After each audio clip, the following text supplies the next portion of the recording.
This is Igbo Area TV. Why Nigeria economy went into recession. This is by somebody who is into the system. Former Finance Minister Ngozi Okonjo-Iweala. I still find it funny that most people don't know why Nigeria economy went into recession. They love the incompetent lies about the past government ruining everything. It is also myopic to think that if Jonathan were to still be in power, we would be worse off. The truth about Nigeria's recession is this. It was caused by the president's unguided rhetoric and uncultured body language. Firstly, there is nothing we are buying today that we weren't buying 5 years ago. Therefore, it is not our purchase that puts pressure on Naira, but withdrawal of funds by foreign investors. After the election, the president created instability with his unguided statement about how everyone is corrupt and how everyone is going to jail.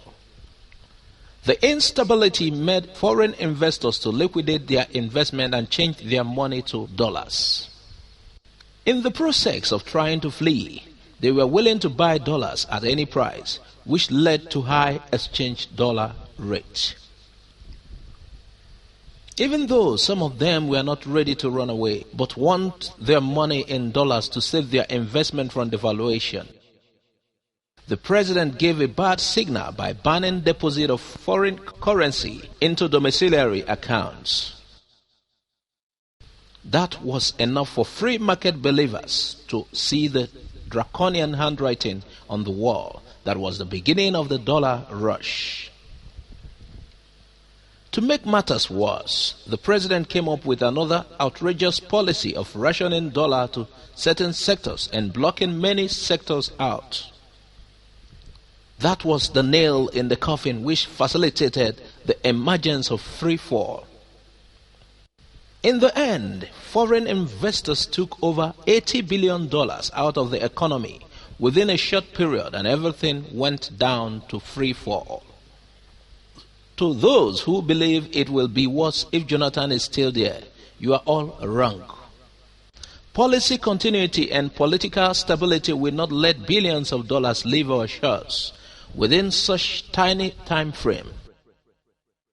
Even though the government might have income shortage, the private sector will weather the storm by their confidence in the market. The fear of the unknown created by PMB is responsible for the economic downturn, not low oil price. Interest rate in America is currently at 0.5% while it is 12% in Nigeria. JP Morgan Chase will not mind borrowing $50 billion from Feds at 0.5 and put it in Nigeria for a return of 2,000% profit. Citibank will do the same. Likewise, US Bank Corp. Chase gave Buhari warning about the repercussions of his fixing policy before they pulled out, but his illiterate cyber warriors and miseducated soldiers said JP Morgan can go to hell. They no longer believe in economic metrics since their Messiah is in charge. Funny enough, they are all suffering today because of the bad policy. But they find relief by blaming it on the past administration and goosey appetite of average Nigerians. For your information, if your president continues with his unguided rhetoric, Naira will go down to 1,000 Naira to $1.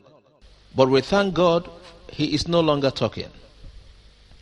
This article was by, as I indicated earlier, former Finance Minister Ngozi Okonjo-Iweala.